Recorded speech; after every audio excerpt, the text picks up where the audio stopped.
অভিজিৎ সরকার খুনের চার্জশিটে বিধায়ক পরেশ পালের নাম।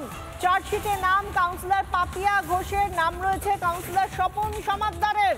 অভিজিৎ সরকার খুনে সিবিআই দ্বিতীয় চার্জশিট পেশ করে এবং যেটা জানা যাচ্ছে চার্জশিটে নাম পরেশ পালের, কাউন্সিলর পাপিয়া ঘোষের, কাউন্সিলর স্বপন সমাদ্দারের সূত্র মারফত খবর। 18 জনের নাম নতুন করে সিবিআই এর এই দ্বিতীয় চার্জশিটে 2 পুলিশ আধিকারিকেরও নাম। 2021-এ ভোট পরবর্তী হিংসায় খুন হন বিজেপি কর্মী অভিজিৎ সরকার। সিবিআই চার্জশিটে নাম প্রকাশের পরই উধাও পরেশ পাল। খুঁজে পাওয়া যাচ্ছে না বেলেঘাটার বিধায়ককে। বিধায়কের খোঁজে রিপাবলিক বাংলা। বাড়িতে নেই বিধায়ক পরেশ পাল। সেখান থেকে বেলেঘাটার দলীয় কার্যালয়ে যায় রিপাবলিক, সেখানেও খোঁজ মেলেনি বিধায়কের। আমি এই মুহূর্তে দাঁড়িয়ে রয়েছি বেলেঘাটায় পরেশ পালের বাড়িতে। বাড়িতে এসেও খোঁজ নিয়ে জানা গেল তিনি বাড়িতে নেই। নিরাপত্তা রক্ষী জানাচ্ছেন 3 দিন ধরে নেই। এখন কে সত্যি কথা বলছেন? তার সহযোগীরা জানাচ্ছেন যে তিনি চেক আপে গেছেন, তার নিরাপত্তা রক্ষী বলছেন তিনি বাড়িতে নেই। এই মুহূর্তে সেই ছবিটা দেখাবো যে এইটাই হচ্ছে পরেশ পালের বাড়ি এবং এখানেই তিনি থাকেন। আমি আরেকবার একটু কথা বলবো। দাদা আছেন? না, নেই। কবে থেকে নেই? মঙ্গলবার দিয়ে নেই। কোথায় গেছে জানি না, কিছু বলে যায়নি না? আমরা কথা বললাম পরেশ পালের বাড়ির ভেতর থেকে বেরিয়ে আসা নিরাপত্তা রক্ষী, তিনি জানাচ্ছেন 3 দিন ধরে নেই। এইটা হচ্ছে তার বাড়ি এবং এখানেই তিনি থাকেন। যেহেতু বেলেঘাটার বিধায়ক তাই দীর্ঘদিন ধরে তিনি এখানেই রয়েছেন। ফলে পরেশ পাল কোথায়? সিবিআই চার্জশিটে নাম ওঠার পর থেকেই পরেশ পালের খোঁজ নেই। গতকাল থেকে পরেশ পালকে দীর্ঘ সময় ধরে ফোন করা হলেও তিনি ফোন ধরেননি।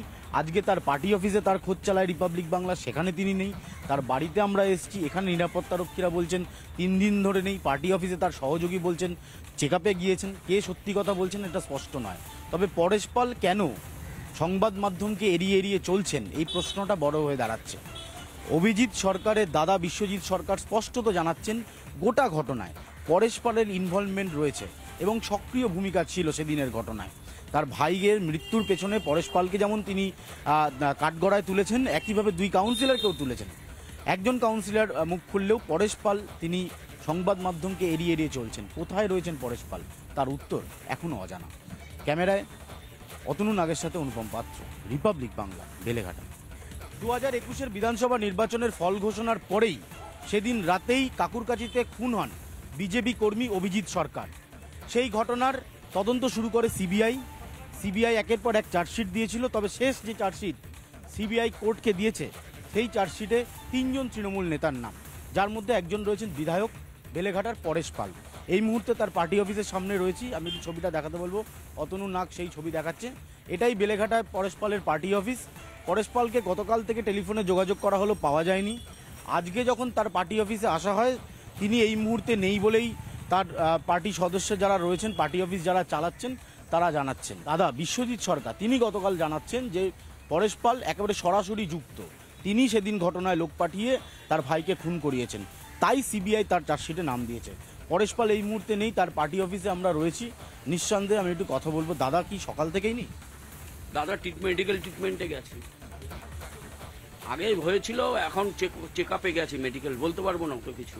সকাল থেকে আজকে আসার সম্ভাবনা আছে? বলতে পারছি না, কখন আসবে মেডিকেল চেক আপে গেছে, কখন আসবে বলতে পারছি না।